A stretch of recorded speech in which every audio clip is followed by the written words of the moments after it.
Hi guys. So we are live in our next Design Gupshup session, and today Meetika will be talking about resume writing and cover storytelling with cover letter. And a little bit about Meetika. She's basically a consultant in leadership and diversity from and works in Tata Consultancy Service, which is like expertise in hiring people. And uh sorry for little disturbance. So basically what she likes about her profession is that she get a chance to interact with people from all walks of life, and I think you will enjoy this session a lot. So I'm having her here with me. So hi Mitika. Hi Priyanka, how are you doing? I'm good. So are you excited about this session? Well, I'm a little nervous, but I'm super excited. I hope I can share some insights on what recruiters think and feel when we're hiring, and you as and participants and candidates get an idea of what's going on in their head. And I hope I can help you just a little bit. I can help them actually a little bit understanding what they need to put in their resume, and if they can take something back, then that's what's good. So Right, I'm really right. looking forward to it. Okay. So let's start with our session. Yeah. All right, okay. So, firstly, Priyanka, thank you so much for introducing me. My name is Meetika. As Priyanka said, I'm working with Tata Consultancy Services in their leadership and diversity team. Prior to that, I've had 5 years of experience doing pure recruitments, and I've loved doing everything of it. And stop, okay? So that the time that I've been talking, that's how long it takes a recruiter to make a decision on whether your CV or resume is shortlisted for a particular role or not.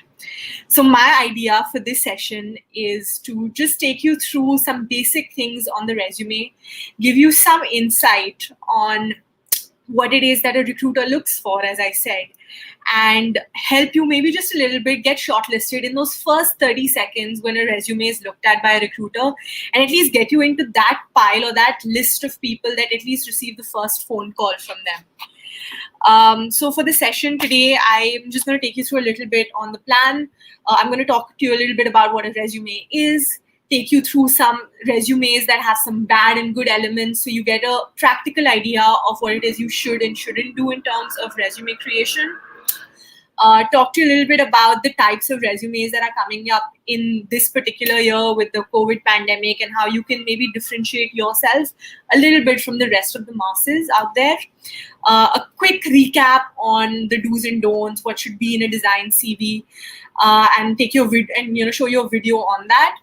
Finally, talk about what cover letters are, what you should and shouldn't put in them. Then obviously I'm happy to answer any questions that you put up, and Priyanka can relate those to me.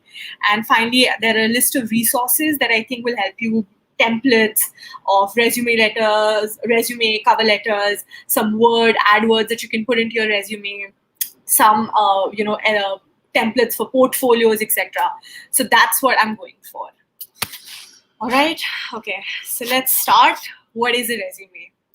Now, a resume is, I think, the most important element of your job application process. It is basically you in one page. It's your introduction to a new company or a firm that you want to work for. It is basically who you are in one page, your work experience, your qualifications, who you are, what you are, your personality. You have to capture all of that in one piece of paper. And it's the most important piece of paper because throughout your entire job application process, it's the one document that the recruiter keeps going back to. So be it your HR interview, your technical interview, thing like people forget about you because there's so many people that they might see for a role, but that one document, you always come back to that one document to see who this person is when you have to compare other people. So it's a very, very important aspect of your job application process. It's you on a paper. Now, there are certain things that you need not and you should never do in a resume because it's off-putting, which I'll just take you through. And there are some things that you should do, and I'll give you examples of that as well. As I said, it takes a lot of people, and a lot of theories are that it's the cover letter that a recruiter reads first, and then they read your resume, and then that's how the process starts. But that's not true. What is true is that the first time your CV is looked at, the first thing that a recruiter sees is your CV. And what he looks at in that first 30 seconds is the basic things that the JD or the business requires from you as a candidate. So it could be your educational experience, your professional experience, certain skills, or knowledge on certain software, hardware. The first 30 seconds, the recruiter just scans through your CV to see if you have that. So it's a tick mark, tick mark, tick mark, tick mark. Does he have all that? If he does, you get instantaneously put into a shortlisted profile or a shortlisted list. It is once I've gone through all my applicants and I've created that shortlist, do I actually get into reading your cover letter, seeing your portfolio, etc. Now, for a designer, your portfolio is just as important as your resume is. But before we get into that, let's look at some bad elements or some things you should never do in a resume if you want to get selected into that first shortlist from the recruiter. So I'm just going to take you through the first one. I hope you can all see it. Now, this is a resume for a graphic designer. And if you can see my screen, you can just see that there are about 3 paragraphs. And the person's name, obviously I've hidden their information because I don't want to expose who they are and data privacy and all of that. But if you can have a quick look at the CV, it's just a lot of words. And this is something you should never do, because over here there is no format, there's just words. I can't find information. I have to literally read through 3 big paragraphs to get any kind of information I need on this person, right? And this is something that you don't want to do, because as a recruiter, I have hundreds of people who've applied for this one role. I cannot spend more than 20 seconds seeing if you have what I need, basic things that I need for my role, if you have that or not. So this is something you should never do. You need to have information divided into certain elements, certain headings and subheadings. Make it easier for your recruiter to see who you are. So create a section on skills. Now in highlights, she's put in skills, she's put in personality aspects, she's put in all kinds of different things. But it's really a lot of confusion and chaos, In her experience, she's just put one line after the other. There's no point-wise information. I need to literally read through that entire thing if I want to see, if she has SEO, SEM experience, if she's done any kind of graphic design. And it just takes too much time. And with hundreds of applications, I will not even see this. I'll just move on to the next one. Instantaneously, this is a reject. So please always organize your information. Don't put in too much information. Give the right amount of information, because that's what's important, right? So that's one down. Let's go on to another CV that I want to show you. Now, this CV is very, very beautiful. It's got a lot going on. It's a true designer resume because, it's showing off your creative elements and what you can do. But from an HR recruiter perspective, this is not a good CV. I know you want to take liberties because, you're a designer, you want to show off, your skills. But from an HR perspective, this CV does not give me any information on what I need from you. Firstly, the CV is too small. I really have to, magnify it to just get to the information. And when I do get to the information, there is not enough information. I mean, I don't know what you did as a graphic artist. I want to know a little bit about your role there. I want to know what you did as a layout artist intern. Does it match what I'm looking for? Does it not? It gives me no information. It just gives me basic things like, okay, you've done education, you have some skills, but nothing else. And it's really busy. So it's very chaotic on the eyes. It's pretty, but I really am not judging you on your design skills. I'm judging you on those basic requirements that I need from the business. So this would be good in a technical round where someone technical can understand it. But for an HR recruiter, it doesn't do anything. So make sure that when you're sending across your CV, a simple CV is good enough, even if you're a designer, but it should have the information that the job description is asking for. Otherwise, this will give you no extra points, right? Now, moving on to one very important thing, and this is another CV. Now, if you look at this CV, it's very well organized. There are definitely some amazing, elements in terms of format and the way he's done it. But there are also some very glaringly obvious issues that come across here. First is, it's haphazard. His name is on top, but his contact information is in the middle. That doesn't work. The first thing you want to do in any resume is the first information that a person or a recruiter consumes is your contact information and your name.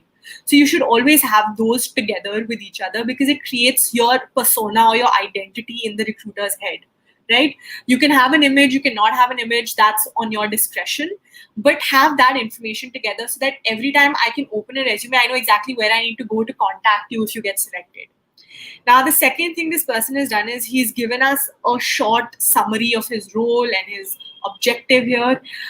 Frankly speaking, objectives in a designer resume really don't matter because at the end of the day, not only your resume, but your portfolio is the most important element, right? What he's done here is he's shared his portfolio and contact information, but it's a little further down and it's a little haphazard. The other thing that I want to critique is this skills bar where, you have these dots and you're measuring yourself on a 10-point scale or a 5-point scale. Please don't do that. It becomes detrimental sometimes to your own self in the selection process. So what happens is, I don't know, this is like not a Likert scale or a known scale. It's your own perception of how you fare in these skills. Now, as a recruiter, I might want someone who has Adobe Photoshop skills or maybe say an Illustrator skill or a photography skill, and you've rated yourself very low on these, okay? And for my job role, I don't need someone who has too much experience, but I need just enough. And you as a candidate may have that experience, but looking at this, this rating scale of yours, I might feel, okay, this person doesn't think he knows enough, so I'm sure he doesn't have enough information. Let's move on to the next person. Maybe someone who has, say, 7 stars or 8 stars is more confident about his skills, so he might be a better match for me. Though you might be actually having the exact amount of experience or skills for that particular software that I need, and you have literally just underscored yourself, which has caused you to be rejected. So this element of skills, this bar graph, this rating, be it stars, dots, 5-point, 3-point, don't put that in. Just list your skills in. Because when I do that 30-second check, I'm going to see if you have that skill. And if you do, it'll give me an opportunity as a recruiter to call you to find out how those, how much of that skill you have. So at least you get one interview. And in that is that one call that you want, that you can wow the person with, your background, your experience and all of that. So this is another design element within the resume, which is completely not needed and can sometimes be taken in the wrong light and the wrong sense. So going further, if you have this, I would suggest and request you remove it. Just list your skills down. It gives you a much higher opportunity of a callback, and it might just sometimes in some cases makes it your fault. You yourself undermine yourself and the opportunity. So remove this bar. It doesn't really add anything to your profile. Visually it looks nice, but in the bigger scheme of things, it doesn't really matter, right? So these are a few glaring issues that you need to sort of keep in mind when you're creating your resume. I'll now like to show you, a few good elements of a resume. Some CVs that have been shortlisted, and people have gotten jobs in some of the world's top organizations like Google, etc., just basis on their resumes. And one such is of this individual. Now, if you just look at this CV from a distance, it's very well organized. It's very simple, but it has just the right amount of information that I need for this person to get shortlisted. Okay, so he immediately gives me his name, his contact details, his portfolio link, obviously, which is right now blanked out because I don't want to reveal the identity of the person. But he instantaneously makes a connector persona in my head. Okay, this guy is Sanat. This is his contact number, his email ID. He's an interaction designer. I get an image in my head. Okay, then following that, you can see how well he's organized his CV. On one side, you have his work experience, you have his education, he talks about the skills that he has, and everything that I actually require, the basic things that I need to match his CV to my JD are all present in this CV. It's not fancy, but it's very soothing to the eyes. He's helping me shortlist him by giving me the information in an organized way that I can instantaneously consume and say, okay, work experience, he has 4-5 years of interaction design experience. It's perfect. This is what I want. He's had an education in IIT Roorkee. I'm looking for someone with a technical background. He has that. Great. His skills in design, he's worked with visual presentation, he's done user flows. In prototyping, he knows these kind of softwares. In research, he's done this. Instantaneously, within 10 seconds, I know this guy has what I need, and he gets into the shortlisted pile. So, it's very well organized information. He's giving me exactly the right amount of information. Even if you look at his work experience, he's not giving me too much information, but just basic highlights of what he does. So I know that in Google, he's an interaction designer, and I get an idea of some of the things that he's done, right? It's just not blankly Google interaction designer. I don't have any idea what he does. He's giving me some information, so I can create that persona of him in my head. Okay, he's done this, he's done that, he has some experience in this, he's done this.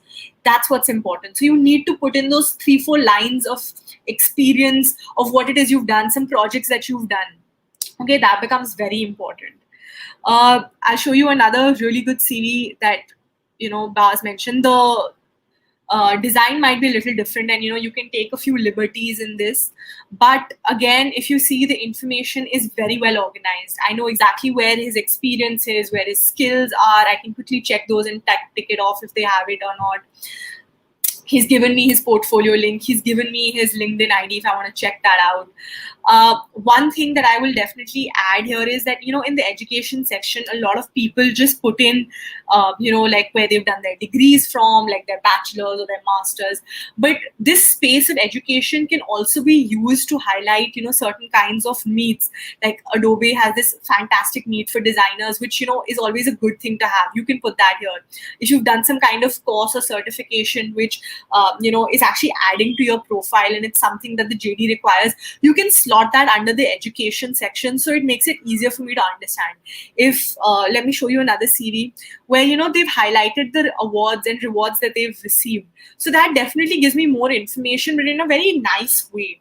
They've put in some color, so it's pleasing to the eyes. So even though it's a very basic CV, it has everything that a recruiter wants, all the information that is required of them to make that decision in that first 20-30 seconds of whether this guy is going to get a call or not, right? His education, his experience, he's put bullet points, which is even better. So I know exactly what it is he's done in each experience. He's given me his skills, awards, even languages, which might be a requirement for some roles, though it's not necessary for all. Now, one thing that a lot of people do in CVs is they put a lot of extra information, like, an objective, or some people will write, their birth date, nationality, address, and all that. That's information and space on your CV that is not needed, and you're just wasting space. The most important thing in a designer resume is the portfolio that you have, which we'll talk about in the next slide and the next part of it. But I think what's important here is that you have to give your information on your profile, your experience, in a very crisp way to the recruiter. You need to make it easier for the recruiter to be able to get that information and search that information. So help him. You can highlight certain words that were present in the JD in your CV, so that my eyes instantaneously go there and I can tick it off a checklist that I have. Or use different colors if you want. Obviously, don't go too crazy, but you can take those kind of liberties. But on the other hand, even if you keep it a simple resume, as long as you have the pertinent details, that information, your contact information, your name, your experience, it's a good CV. It should get shortlisted. Okay. Moving on.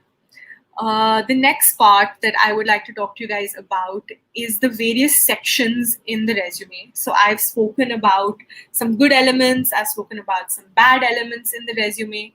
Now let's have a look at the sections, and what is it that a recruiter looks for in these sections. Because you randomly, you've seen someone else's CV, they've put this section in, I should also put it in. What if I don't have that information? there's no one template. Templates can change according to your job description, according to the organization, according to your skills.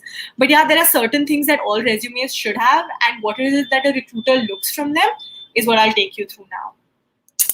So the first thing is, in any CV that the recruiter looks for is your header, your name, your contact details. Okay. So the best thing to do is to have that information at the top of your resume and the first thing in big bold letters, so it attracts the attention of the recruiter.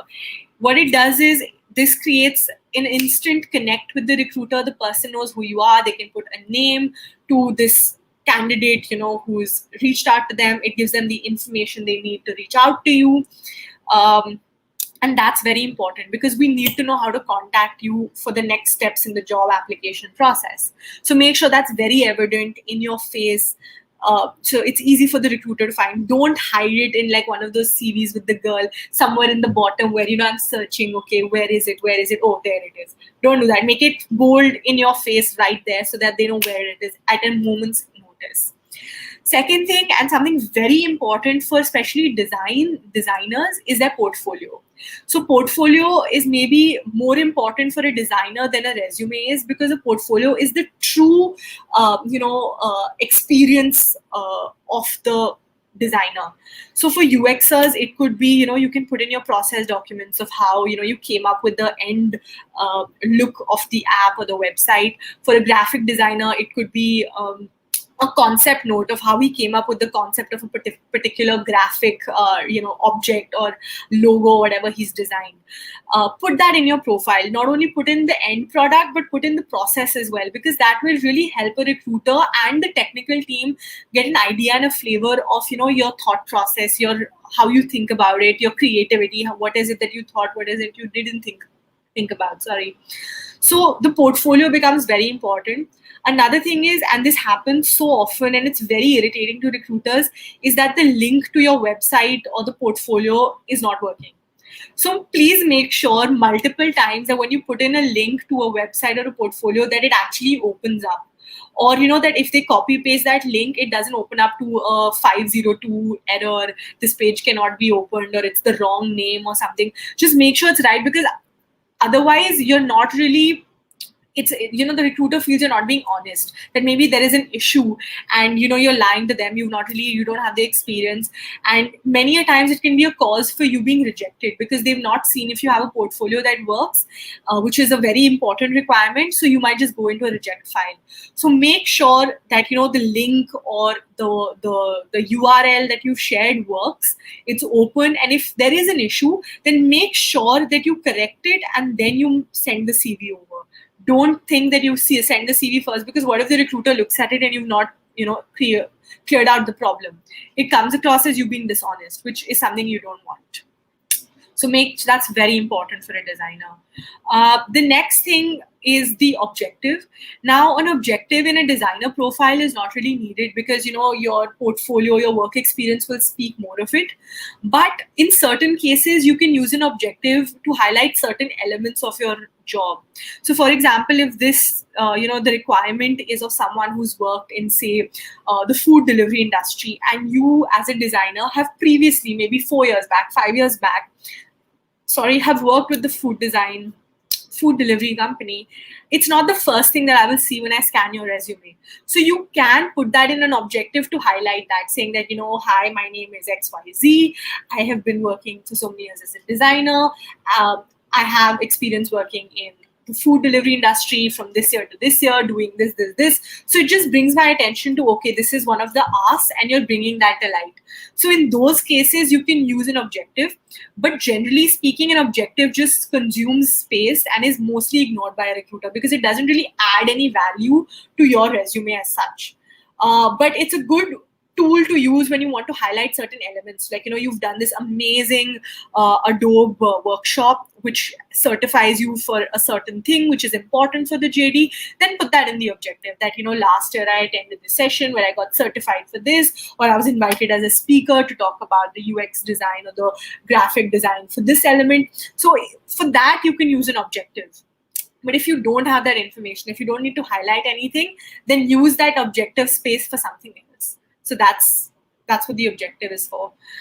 Then in terms of education, education is important to put in your resume, even if you are pursuing something, because a lot of graphic designers, visual designers start off young.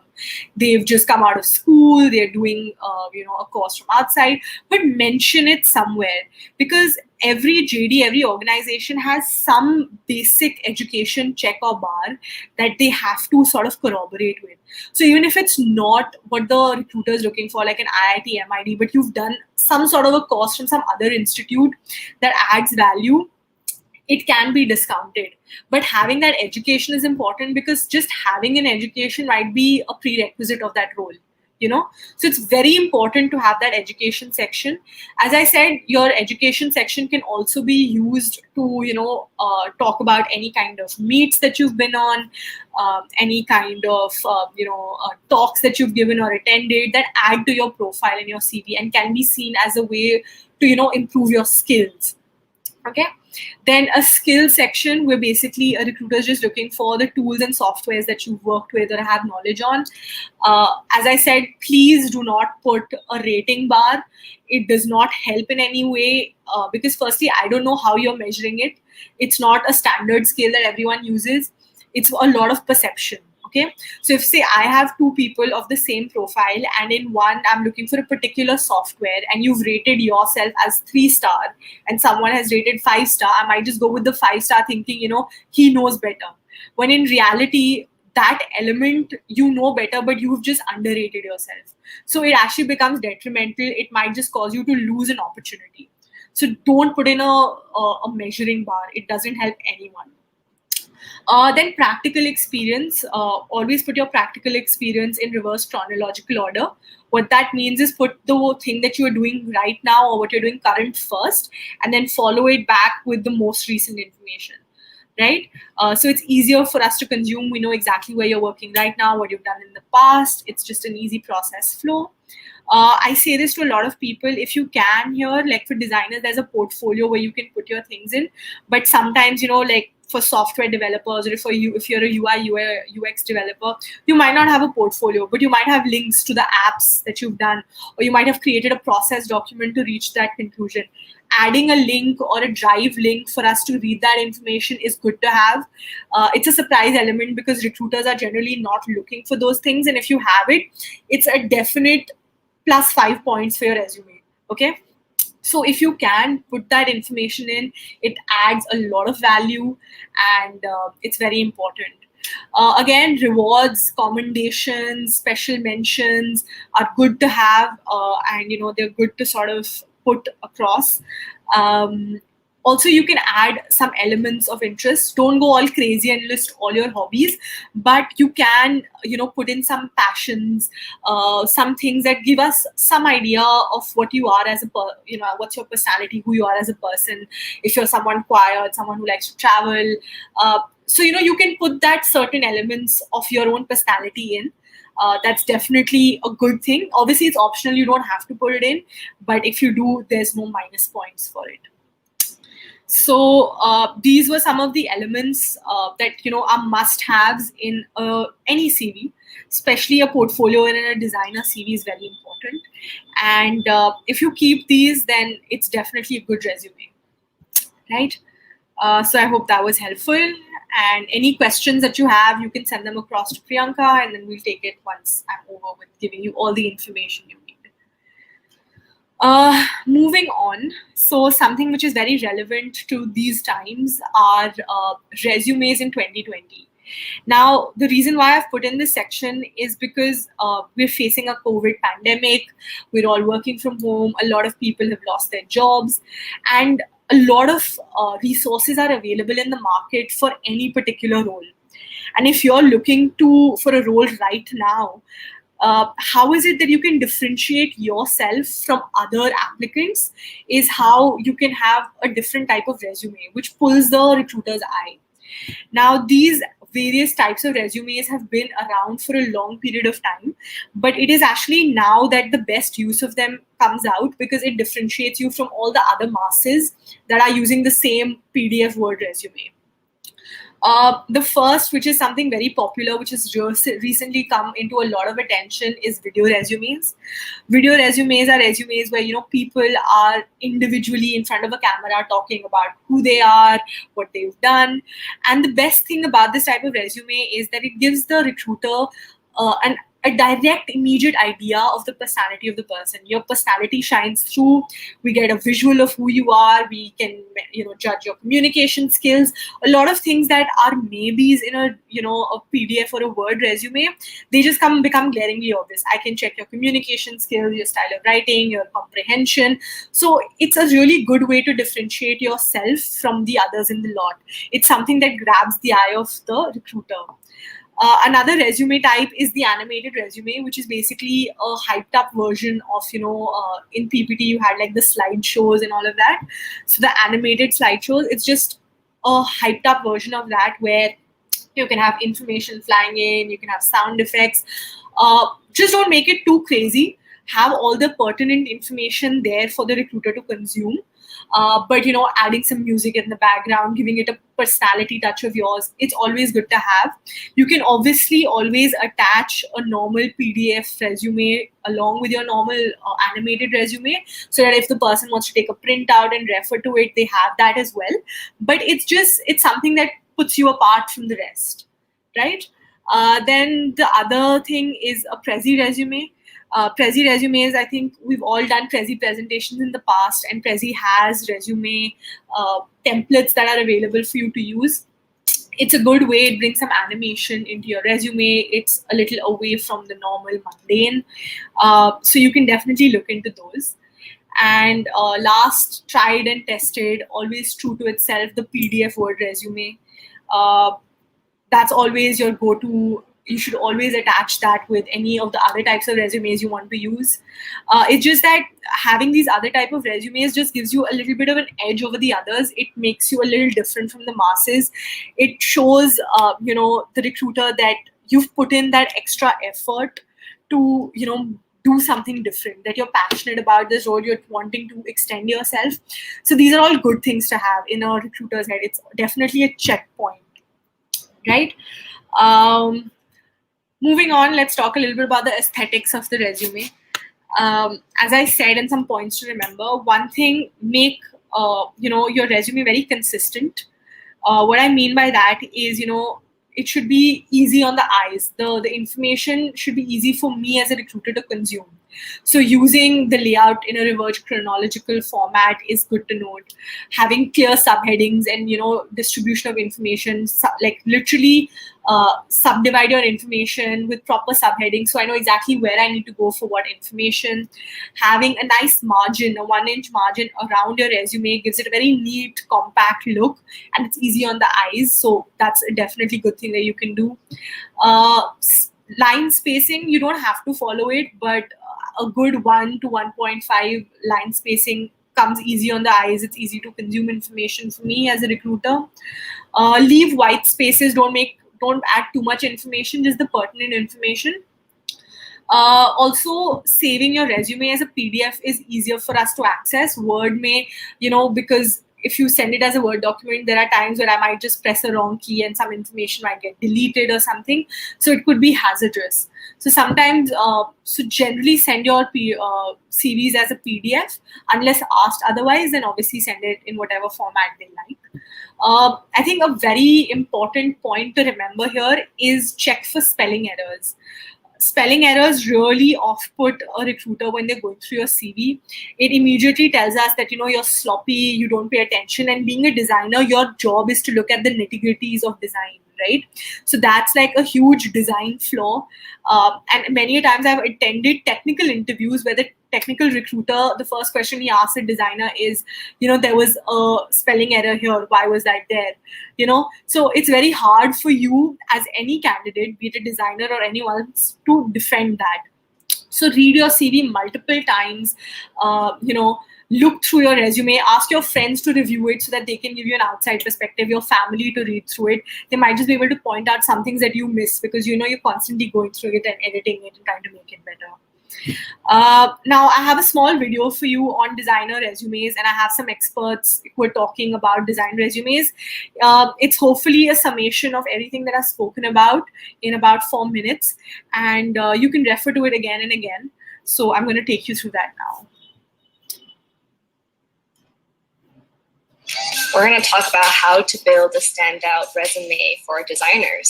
Standout resume. Why is that important? You don't really need a resume to get a job in the design industry, but it's also very helpful just to have one in hand. The first thing in a resume is to have everything listed out in reverse chronological order. In some cases, the most recent might be the most relevant. Right. Okay. And the next thing is to be consistent. I think this is very key, especially if you're applying as a designer, because as designers, what do? We organize information, we make sense of things, and we have to pay attention to details. Right. So if you get sloppy on your resume, that's the first impression that somebody's going to see, and like, this person didn't really think this all the way through. They didn't think their system out. So it's very important to be consistent in everything that you do as a designer. And in the contact info, you should be including your name, website portfolio link, your email, and phone number. Those are the 4 key contact info. And for education, people often just put their college and university for education, but this is also a space where you can put, let's say if you went to the Adobe Max conference, that's something that you can include under the education section. And I think one key thing about this is even if you graduated college, it shows that you're pursuing constantly learning. Yeah. And another section that you should include in your resume is the awards and recognition. And here you can put if you were featured in a gallery, if you're on a dean's list, if you received a certain scholarship, if you were interviewed or featured on some website or anything that you're recognized.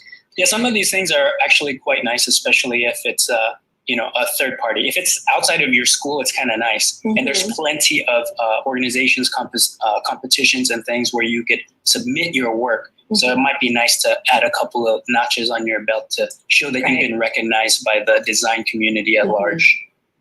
And also the last section is your skills. And here you can put your software skills or hardware skills. So the software skills will be the things, the Adobe Suite, Cinema, Rhino, or whatever. And you can also put machinery skills, like if you know laser cutting, sewing, bookbinding, those are skills too.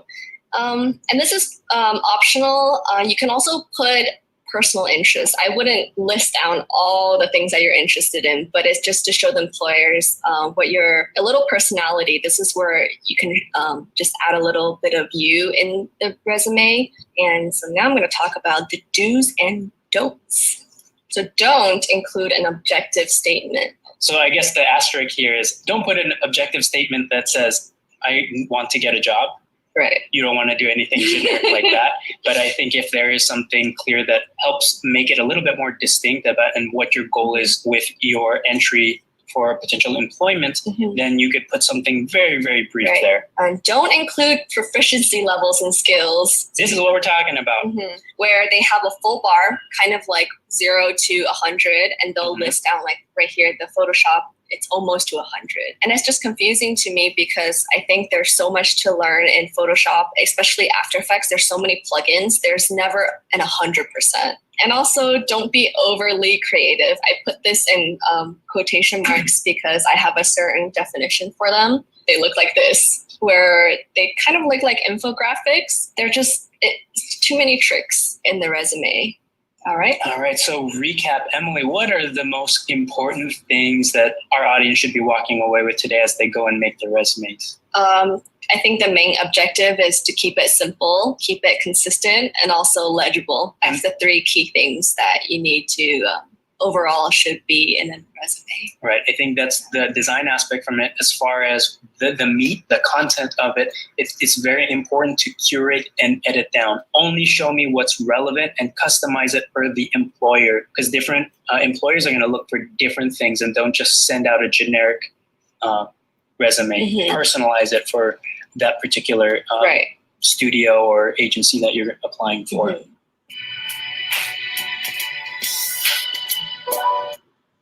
We're going to All right, guys. So I hope that video summarized everything that I've been trying to talk about and share with you. The link is in the PPT and I think in the comment section. So you can definitely have a look at it and refer to it again if you need to. It summarizes everything that I wanted to sort of share with you and I have shared with you. And hope you can keep referring to it back again if you need to.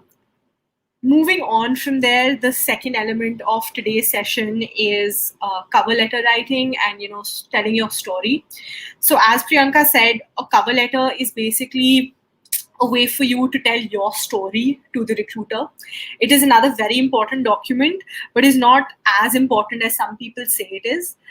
It's basically that element to your application process which shows your journey, your personality to the recruiter. So basically, what your your resume cover letter, what you're using it for is to show the recruiter another aspect or element of who you are to the organization, right? So let's talk about some do's and don'ts for it. Now, a cover letter is basically not a replacement to your CV. So do not put in chunks of what you've written in your resume, your experience, etc. in your cover letter. I don't want that. No recruiter wants that because you can get that information in the candidate's resume. The cover letter is more used to, talk about your journey, how maybe you got interested in the role, how you can be a value add for the organization. So it's your way to basically advertise yourself for that particular position to the organization or to the recruiter. But along with that, what you need to keep in mind is that a cover letter cannot be very long. It needs to be short. It needs to be crisp. Anything above 250 to 400 words is just too long and I will not read it. I'll just move on to the next one. So try and make the most of what you are, your experience, who you are in that short amount of time. Another thing that you must keep in mind is that a cover letter is not supposed to be very formal. You can use a don't, a can't, a shouldn't. You do not need to make a do not, cannot. It's not a formal letter, but you can't go too casual on it. But you can take some liberties of being informal. Secondly, don't use templates that you get online directly because you need to show your personality. And if you're using a template, a million other applicants are also going to be using a similar template for a cover letter. So you need to be able to put in an element of you. Your beginning should be eye-catching. It should be different. You can start off with a quote. You can start off with an experience. Basically grab the attention of the recruiter so that he wants to read what you've written. A very important mistake, or a mistake that a lot of people do, is that they bombard it with like these very formal lines of with great interest I apply for this role, and they're very formal that I have received this information or this job ad from this place and I'm applying for it. Don't do that. Your cover letter is supplementing your resume. So it's that space where you can add extra information that you sort of missed out putting in the resume. It's like an objective, your objective line, like talking about certain aspects of your experience that totally talk to the organization or what they're looking for. It could talk about an instance where you got rewarded, or where you became more passionate about what you're doing and why you're doing it. Talk about what you can do for the organization. Tell them how is it that you will add value to the organization or to the role if you get selected. Also, another very important thing that you should do and you should add is, when you talk about the organization, just don't talk in the air. You've heard about Google, you heard someone say something, so you've just put in that name to just show you have some information. Research the organization, see exactly what it is you're doing, and give the right information if you're doing that. If you give wrong information or, you've not researched it well, it comes across. It's trying too hard. Also, don't fib in your cover letter, because ultimately you might have to justify yourself in an interview or in a conversation. So it's very important that you be honest in what it is that you are showing or showcasing to the employer. If you're fibbing, then be prepared to be able to defend it. Okay, because everyone does it, but just be prepared to defend it. You should know exactly what you should say if you're questioned on it. But the best policy obviously is to be honest. And I think that are some of the do's that you should do in a cover letter. Some things that you should not do in a cover letter is, firstly, put in personal information like, your family, you're a single child, your religion, your sex. I don't want that information. It does not help me in any which way, because firstly, employers do not discriminate. So any of this information does not add any kind of value. Another thing a lot of people do is, they use this document to share their salary information, or, what their expectations are. This is not the forum for that. Also, a good thing to do is when, and I think I need to point this out, is a lot of people, when you're talking to a recruiter, if they don't ask you for your salary information, don't share it. It comes off as you being only interested in the money, and it leaves a bad taste in the recruiter's mouth. So unless the recruiter brings up that in conversation, and he will, because it's a very important part of the job role, he will bring it up. You don't bring it up, because it doesn't leave a good taste in the mind. That's definitely some negative points for you. Okay. Also, a lot of people do the mistake of asking questions or want to clarify certain things in a cover letter. That's not what a cover letter is for. You can write to the recruiter separately if you have questions. Wait for a call from them to ask those questions, but a cover letter is not a place for you to put questions in. Thirdly, as I said, your cover letter is not a copy of your resume. I don't want the same information which is in your resume in your cover letter. I already have your resume for that. I have your portfolio for that. I don't want that. I want something new about you that you have to say. Then you should put a cover letter in. So, as I said, it's not always necessary to put a cover letter. It's good to have a cover letter if you want to give extra information. But if you don't have extra information, don't put a cover letter. It might just go against you. Okay. Also, as I said, be careful in your cover letter. It doesn't have any typos. Make sure that you've read it, you've spell checked it, and it's bang on. If you have issues with English and grammar, there are a lot of softwares online like Grammarly and others which can help you in your grammar in English if you're finding that difficult, and you can use that for both in your CV creation and your cover letter creation. As I said, don't use a resume template or a cover letter template from the internet, bang on and just put in your information. Try and play with it, give it a little bit of your personality if you can. Another thing is, a lot of people in their cover letters, promise to follow up with the recruiter, or say they'll reach out, and then they never follow through. If you're saying or committing to something in the cover letter, saying that you'll reach out to them or you want to hear back from them, then make sure that you try and reach out to them, maybe through an email or a number or something, so that they know that you've made that effort. And if they read it, fall through on that action that you've promised, which I think is very important. So that's about it. I have a list of resources where you can get some templates for some kind of guidance for your resume, your portfolios, your cover letters. I have links to the types of resume I've spoken about, so you can go there, check out those templates, get some idea of what they are in more detail. I've also given you a link to some action verbs that you can use that come across as really impressive in a CV. And so that's primarily what I wanted to share from my end. I would love to know, if you have any queries or questions. I'm happy to take them on. Priyanka, please reach out and, share those questions with me. I'm happy to answer them. And I hope I was able to throw some light on what a recruiter's perspective is on resumes and cover letters and portfolios. I hope you can take back some of this information and, use it for your next job role that you apply for. Over to you, Priyanka. Yeah, so I think this is one of the most wonderful session that I have, heard in last few weeks or months.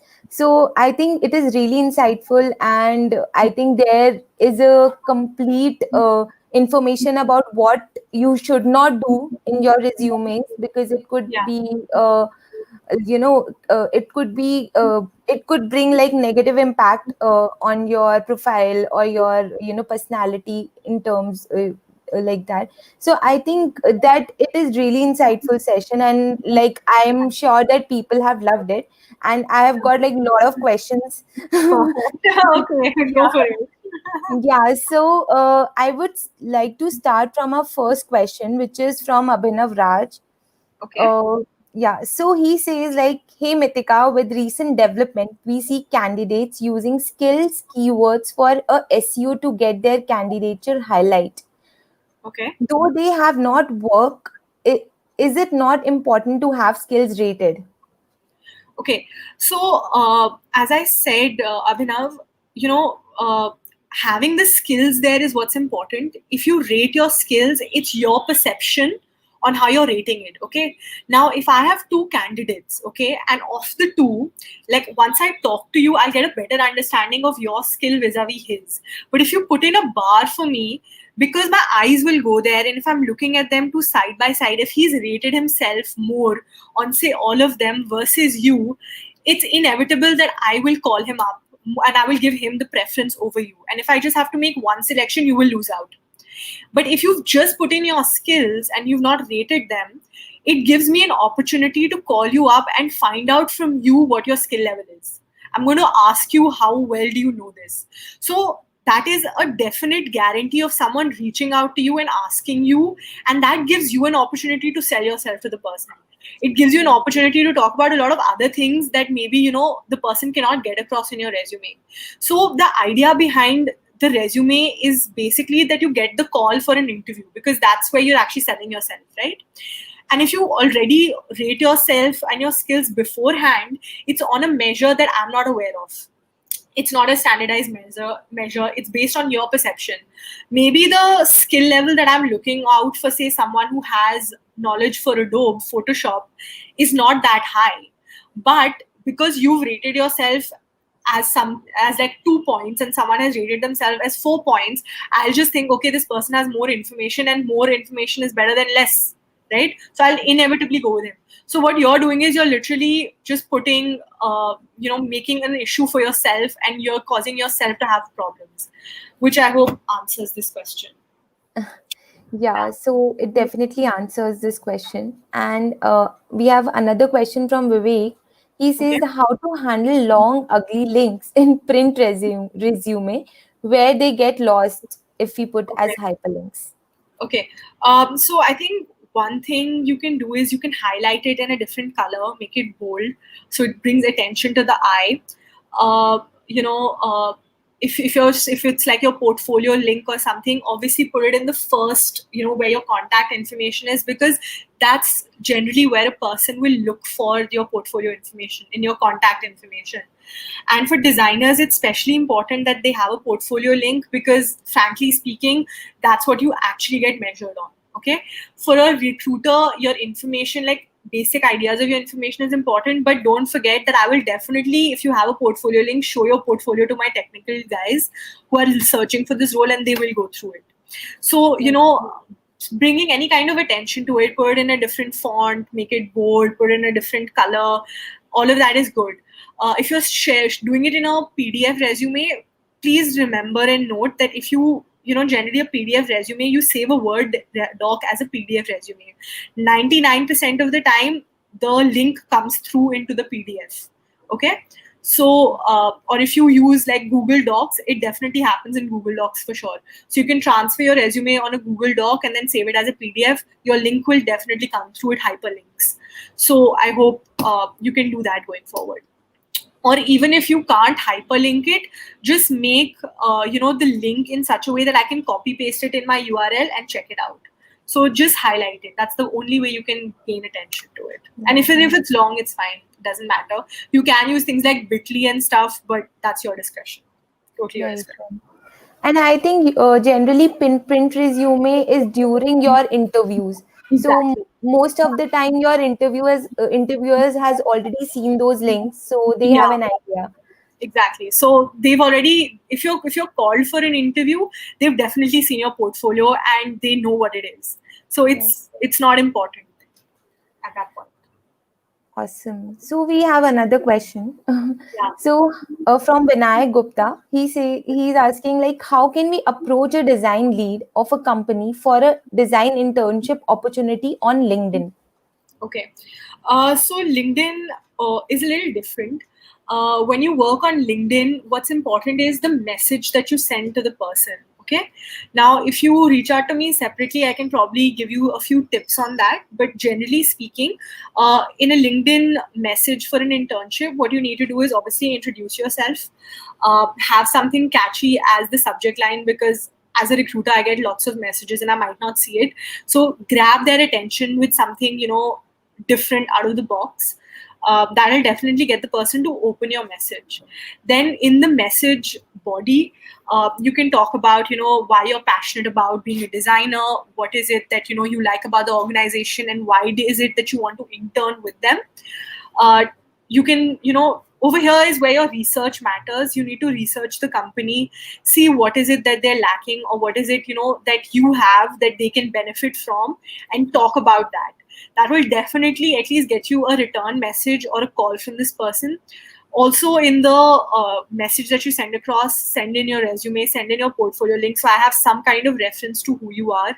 If not, if you're sending in your LinkedIn profile, then make sure that your LinkedIn profile is up to date. It has a link to your resume, it has a link to your portfolio. So that should definitely get you some kind of response, I think. Yeah, that is a definitely good highlight where you have said that, having your LinkedIn profile updated if you're reaching out to recruiters, then it is a good idea, because obviously they will see your profile and have a look on your kind of work, kind of post you like or share or Yeah. comment. So yeah. And I think I'm just adding to that, Priyanka, LinkedIn is a great way for me to judge you, because, there's a recommendation section there. And if Right. you've worked previously and someone's recommended you, it's basically it's someone corroborating what you do and who you are. So that's definitely a plus point to have, and 99% of the times a recruiter will look for you on LinkedIn. So if you have a profile there, it's definitely plus points. And if it's updated to the point, has recommendations, has information about your roles, Wow. that's definitely plus 5-10 points in your favor. Wow, that's like a really good piece of advice. I think you should start looking for recommendations now. Yeah. And it's very simple. You go to the person you want a recommendation from, and you can send multiple recommendations to multiple people in the organization. So someone will respond. That's the best part of it. So another question is from Suraj. Is there an optimal standard for number of pages in designer's resume? See, the ideal optimal for any resume is 1 page. Okay. Anything beyond 1 page is really hard because it's just too much information. However, people who have extensive experience, like 10 years of experience, for them, you can have a 2 to 3 page resume, which is fine. But try and be crisp about it. Try and organize your information in such a way that it doesn't exceed 1 page. Because as I said, a recruiter the first time shortlisting you doesn't spend more than 20 to 30 seconds on your resume. So for him to scroll a 2-3 page resume, information gets lost. He will lose his attention span. It's not worth it. So optimal is 1 page. Try and add links to it. Like, if you want to talk about, say, a certain project that you did, you can put in a link to, your portfolio where you have a write-up about it. Or, you can do those kind of things. Use your cover letter to write about it. Maybe you can put a 2-line objective to highlight something else which is not there. Use those gimmicks or tools or tactics rather than making it longer. It will not be helpful. So, yeah. I totally agree with this. So, as a recruiter, if I send it to you as a designer to check the technical aspect of it, even as a designer, you have so much work. If it's more than 2 pages, you won't read through it. It's just too time. Yeah. So it's not worth it. So we have another question from Suraj only. Can Yeah. a video resume be a direct replacement for a document resume? I could see any application system doesn't have video resume yet. Okay. So IMjobs actually has an option for video resumes now. It's become quite viral. So that's one of the places that has it. Naukri is also doing something along those lines. So that's definitely there.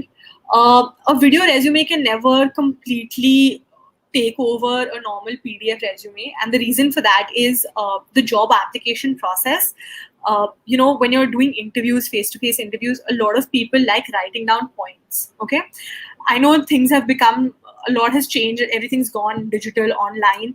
But at the end of the day, when at least in the past, people would really like to point down notes when they were talking to a person, and for that, a document, a printout of a document was very important, and that is one document that gets circulated through each round.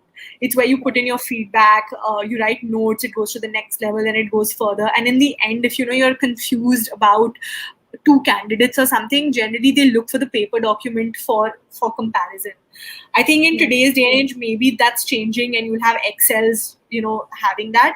So I don't know about the future, but a PDF resume is just good to have as a side document because it's something you can always refer to. It's easy for, differentiating against other people. So it's definitely good to have, and it never gets old. So you can't ever go wrong with a PDF Word document resume. So why do you want to, take a risk? Reduce your risk. Put in a video resume to get that extra element and attention, but put in a PDF resume to just averse any kind of risk that they might not like it, because it's still coming into its own. It's still not that adapted or adopted by everyone, so you can't go wrong with a Word resume is what I would suggest.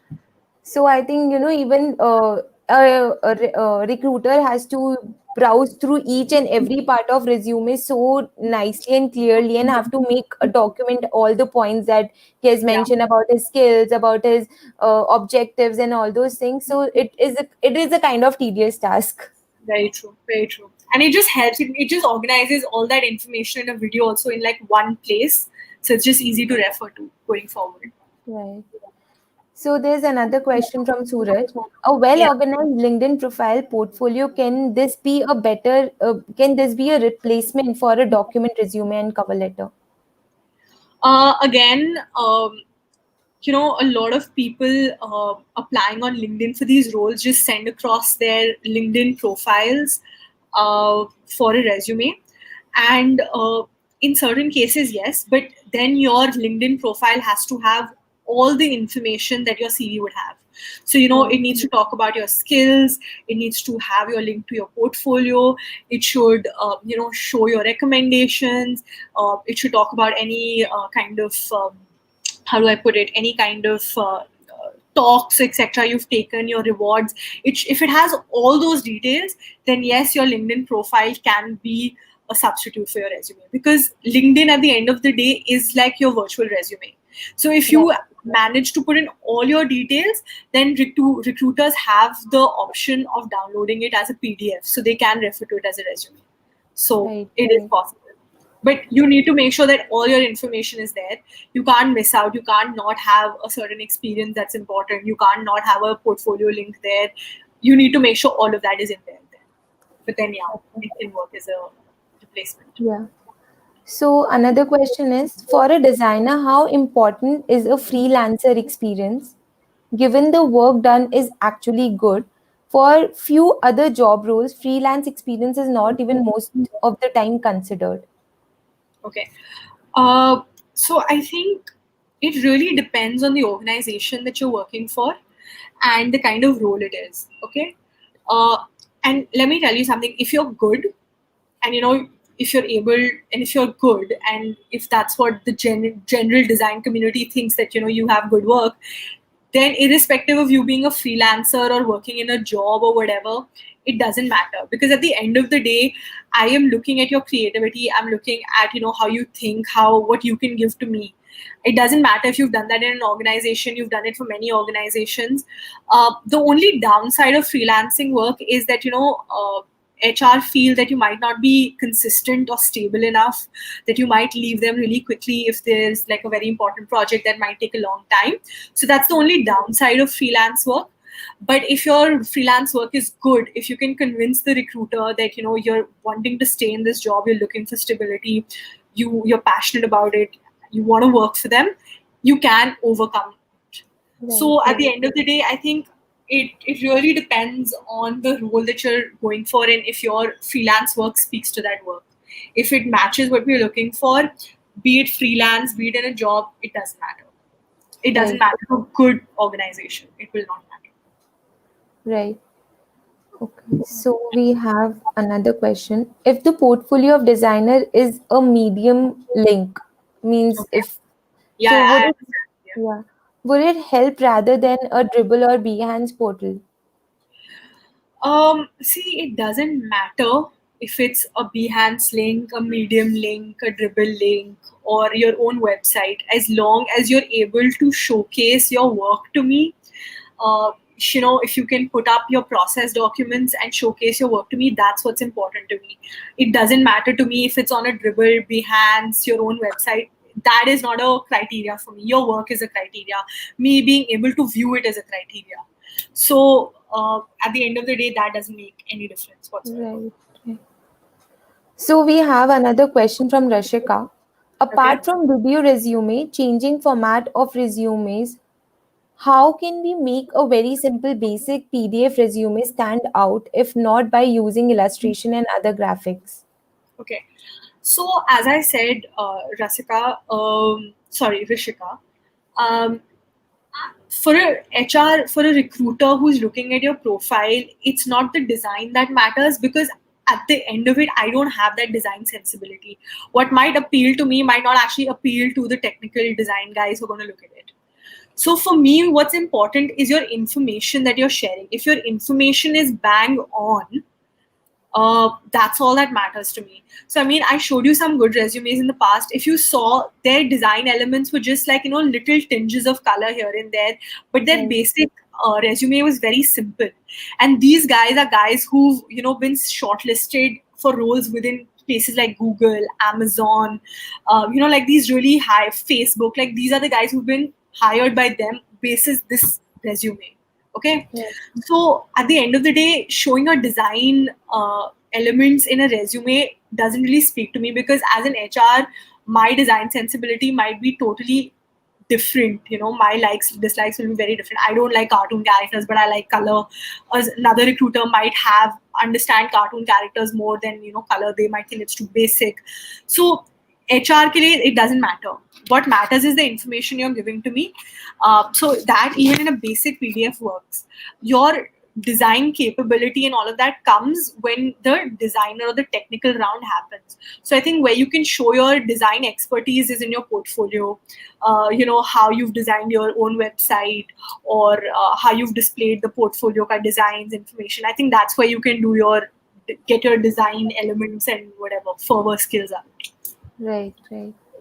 So, yeah, so there's one more question. I think that this is the last one. If you guys have more questions, please ask them in the comment box.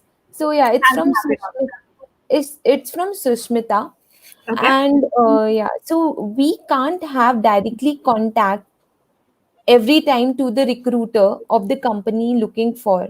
So Hmm. how to do that?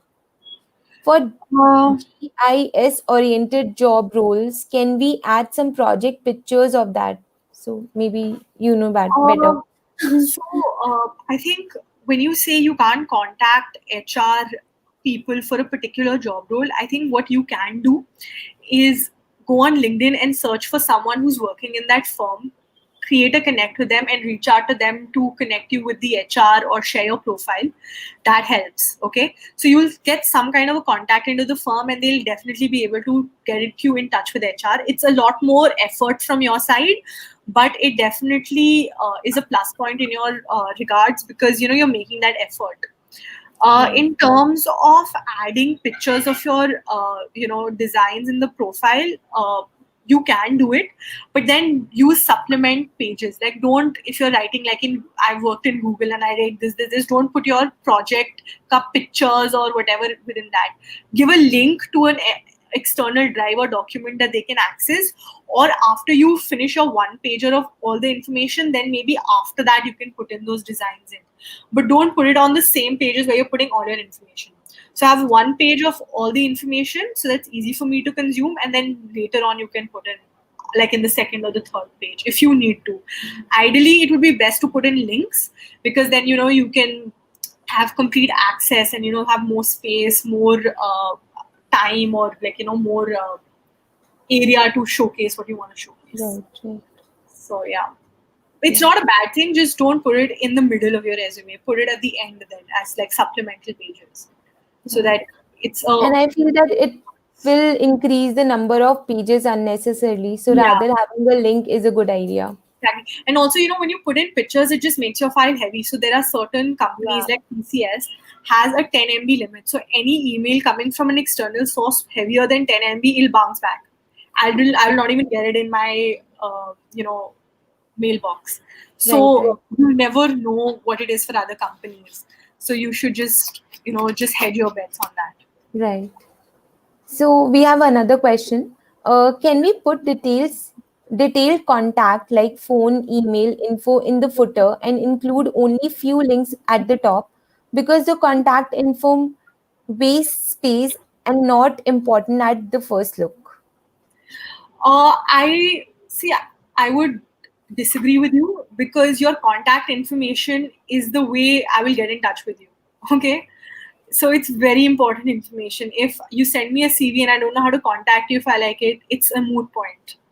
Right. So, I mean, you can play around with the design if you want to put in your contact information in a footer. That's fine. It's just that I'll have to go to the end of the CV every time I open your CV. If I can't find your, address or contact information, I'll always have to look for your CV. It wastes my time. You know. Yeah. So the entire idea is to help the recruiter save time. Because that is really appreciated. So Yes. if you want to put in extra links in the top, that's fine. But I mean, it just takes one line if you make it a small font to put in your contact details. So I don't think it consumes that much space. You can be creative Yeah. about it. Yeah, and I think people should think from print and digital perspective because print is still easier to scan. Like in footer, it Yeah, still work.